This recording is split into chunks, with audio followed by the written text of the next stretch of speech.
इन्होंने कहा कि इससे प्राचीन कोई विज्ञान नहीं है, ज्योतिष विज्ञान है, आप मानते हैं? देखिए यहाँ पे वही है, मैं अभी बहुत सारे यहाँ यंगस्टर बैठे हुए हैं। विज्ञान का चीज़ों को अपनी तरीके से देखने परखने का तरीका अलग है। अगर हमें किसी चीज़ का सही साक्ष्य यानी एविडेंस नहीं मिलता है, हम उसको नहीं मानते हैं। साइंस कब बनता है? ऑक्सीजन हाइड्रोजन को सिमिलर कंडीशन में पूरे यूनिवर्स में कहीं भी मिलाइए, रिजल्ट पानी होगा। क्या यहाँ 6 लोग बैठे हुए हैं, किसी एक को मैं बोलता हूँ इसकी कुंडली को आप जरा इंटरप्रेट करिए, सबके रिजल्ट अच्छे होंगे। उन्होंने खुद ही बोला है कि डिग्री का फर्क हो सकता है। साइंस में ये नहीं होता। ठीक है, साइंस में एक्यूरेसी, प्रिसीजन चाहिए, जो ज्योतिष की इंटरप्रिटेशन में नहीं है। पंचांग जिसके द्वारा गणना की जाती है। ठीक है शास्त्री जी, हाँ जल्दी से साइंटिफिक है, लेकिन एक मिनट शास्त्री जी, हाँ बोलिए। हमारे यहाँ अश्विनी नक्षत्र से रेवती नक्षत्र है। ब्रह्मा ने सृष्टि के काल अश्विनी नक्षत्र और 33 योग सिद्ध करण में लिखे, और हमारे यहाँ 12 अमीर सिद्धांत से 1,95 करोड़ पूर्व सूर्य की उत्पत्ति है, ये भी मानते हैं। और हमारे यहाँ व्रत निर्णय है, पर्व निर्णय है। इनके घरवाली भी पूजा करती है, करवा चौथ से लेकर के सारे व्रत करती है, दिवाली होली भी मनाते हैं। हमारे मैं जवाब देना, बोलिए चलिए जवाब लीजिए, जवाब मेरा सुन लीजिए। हाँ जवाब। पूरा सनातनी हूँ, पक्का सनातनी, ईश्वर की सत्ता में विश्वास रखता हूँ। चैप्टर 10 में 8वें अध्याय में लॉर्ड कृष्ण ने क्या कहा है? जो कुछ हो रहा है मेरी वजह से हो रहा है, मैं ही उस सबका कारक हूं। अगर सब कुछ उनकी वजह से हो रहा है तो तुम लोग बीच में क्यों बैठे हो? बताइए, मुझे जवाब दीजिए। तुम्हारा प्रेडिक्शन करने का मतलब क्या है? क्या मतलब है तुम्हारा? फिर बिल्कुल तुम्हारा रोल क्या रह जाता है सोसाइटी में? नहीं, हमारे यहाँ लिखा है, नहीं भद्रम कर्णे भी हिंदी में बताओ। भद्रम बसे हिंदी में बताओ। स्थिराइर हर मंगल। अर्थ बताइए। कान के द्वारा मंगल सुने, क्या सुने? मंगल सुने। भद्रम कर्णे भी सूर्याम देवा, भद्रम बसे माक्षिभिर्जत्रा। हमारे यहाँ वनस्पति पूजा है, औषधि पूजा है, नक्षत्र पूजा है, गुरुजन माता पिता का पूजा है। नहीं, मकर संक्रांति में पिता पुत्र का मिलन है। 10 महीना सूर्य की और शनि की नहीं बनती है, नहीं, बल्कि जब भगवान सूर्य उत्तरायण होते हैं वो सब में मानते हैं। आज मुझे लगता है आपके ग्रह काफी तेज है, बार-बार यहाँ आ रहे होते। आइए इनका प्रमाण नहीं है, हम सिद्धांत नहीं है शास्त्री जी। हम ग्रहों के अलाइनमेंट में बैठ जाते हैं एक बार फिर से। हाँ, अभी देखिए, अभी तो ये मतलब हमने शुरू ही किया है। आप लोग देखते जाइए कि कितने सॉलिड लॉजिक आते हैं इधर से और उसका कितना लॉजिकल उत्तर आता है। एक हमारे साथ खास मेहमान जुड़े हुए हैं, दाती महाराज हमारे साथ इस वक्त मौजूद है। सीधे उन्हीं के पास हम चलेंगे। महाराज जी, बहुत बहुत स्वागत है आपका TV9 भारतवर्ष में। समय 1-1 मिनट है हमारे पास और 12 राशियों पर इस खगोलीय घटना का क्या प्रभाव होगा हम आपसे जानना चाहेंगे। तो आप हमारे दर्शकों को, TV9 के दर्शकों को कृपया बताएं कि क्या प्रभाव रहने वाला है तमाम राशियों पर। दाती महाराज जी। नमो नारायण, नमो नारायण, नमो नारायण। संपूर्ण राष्ट्र को पवित्र भव्य और दिव्य कुंभ की मेरी ओर से हार्दिक शुभकामनाएं।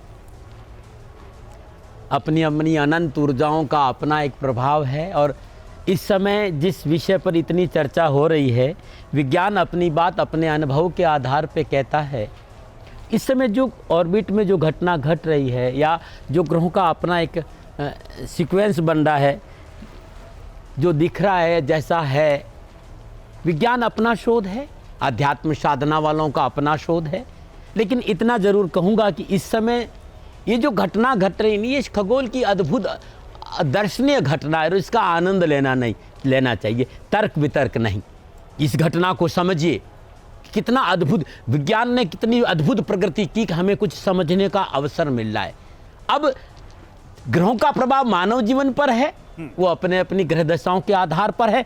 लेकिन इस समय जो क्यों इतनी हलचल है, क्योंकि इस समय 4 ग्रहों का विशेष प्रभाव है और ये 4 ग्रह भी उसी लाइन पे आ रहे हैं। इस समय बृहस्पति देव वृषभ राशि में है, राहु देव मीन राशि में है, मंगल देव मिथुन राशि में है और शनि देव इस समय कुंभ राशि में है। संपूर्ण ग्रह योगों की गणनाओं की बात करूं तो शनिदेव अपनी मूल त्रिकोण राशि कुंभ में है और बृहस्पति देव वृषभ राशि में है। महाराज जी, 28 को महाराज जी, अगर मैं सीधे वृषभ राशि में आ जाए, मैं सीधे पूछूं कि एक एक ग्रह पर क्या प्रभाव होगा। अगर मेष राशि से आप प्रारंभ करें, शुरुआत करें तो हमारे लिए आसान होगा। यहां बहुत सारे लोग हैं हमारे स्टूडियो में जो जानना चाहते हैं कि उनकी राशि के हिसाब पर उन पर क्या प्रभाव पड़ने वाला है।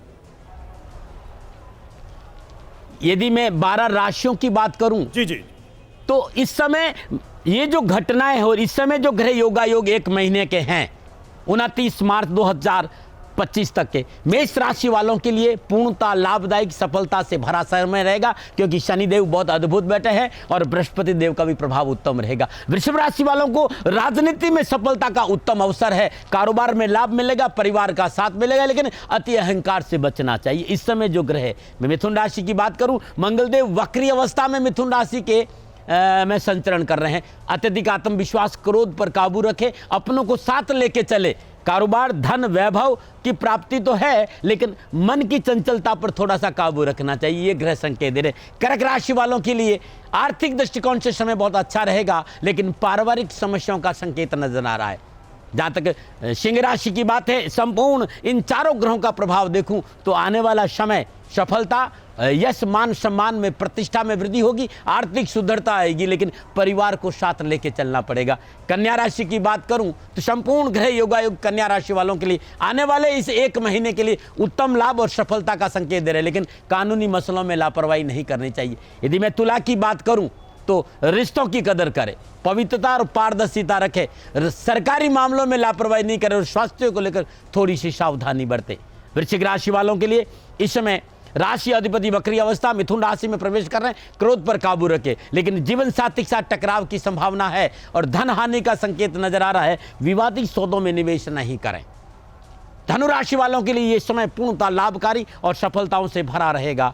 मकर राशि वालों के लिए उत्तम समय है, लाभ, सफलता, खुशी का संकेत है। वर्चस्व में वृद्धि होगी, लेन देन के मसले उत्तम रहेंगे और आर्थिक सुदृढ़ता आएगी। कुंभ राशि वालों के लिए शनिदेव बहुत उत्तम अवस्था में संचरण करें और बृहस्पति देव का भी बहुत उत्तम प्रभाव है, तो कुंभ राशि वालों के लिए समय बहुत अच्छा है। और जहाँ तक मीन राशि का समय है, 28 तारीख से शुक्रदेव अपनी उच्च राशि मीन में आएंगे, तो हर तरह से लाभ, सफलता है। मैं कहना चाहूँगा कि राष्ट्र को भय मत मानिए, ये समय बड़ा उत्तम है।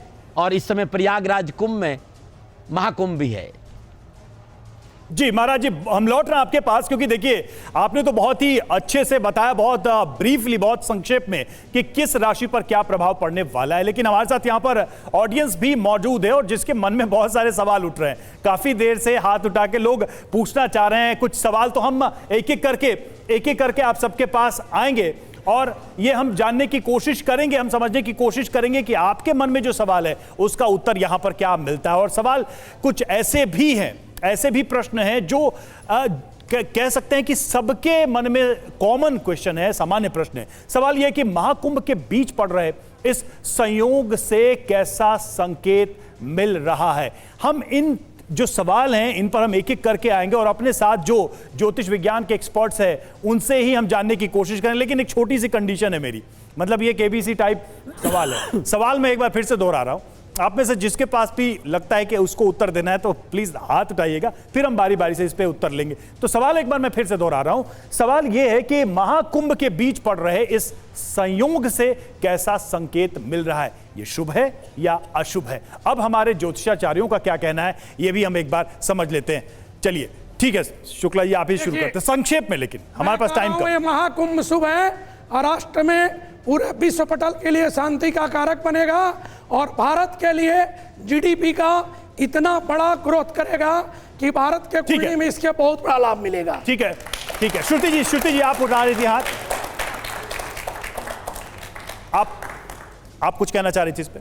देखिए ग्रहों की अगर मैं स्थितियां देखूं तो ये आध्यात्म के नज़रिए से जो है ये बहुत अच्छे ग्रह संयोग हैं, क्योंकि आध्यात्म का मतलब है कि अपनी आत्मा का अध्ययन करना, तो आंतरिक व्यवस्था के लिए, खुद के अध्ययन के लिए बहुत अच्छा समय है, क्योंकि शुक्र राहु जो है मीन राशि में होंगे और शुक्र वहाँ उच्च के माने जाते हैं, जो कि सही और गलत के बीच पे फर्क करने की क्षमता जो है आपकी बढ़ा देते हैं। पहले वहाँ राहु थे जो कि बुद्धि भ्रमित कर रहे थे, और आत्म अध्ययन के लिए इससे अच्छा कोई जो है समय नहीं हो सकता, खासतौर पे तब जब गुरु और मंगल भी जो है नक्षत्र के उस पे एक युति बना रहे हों।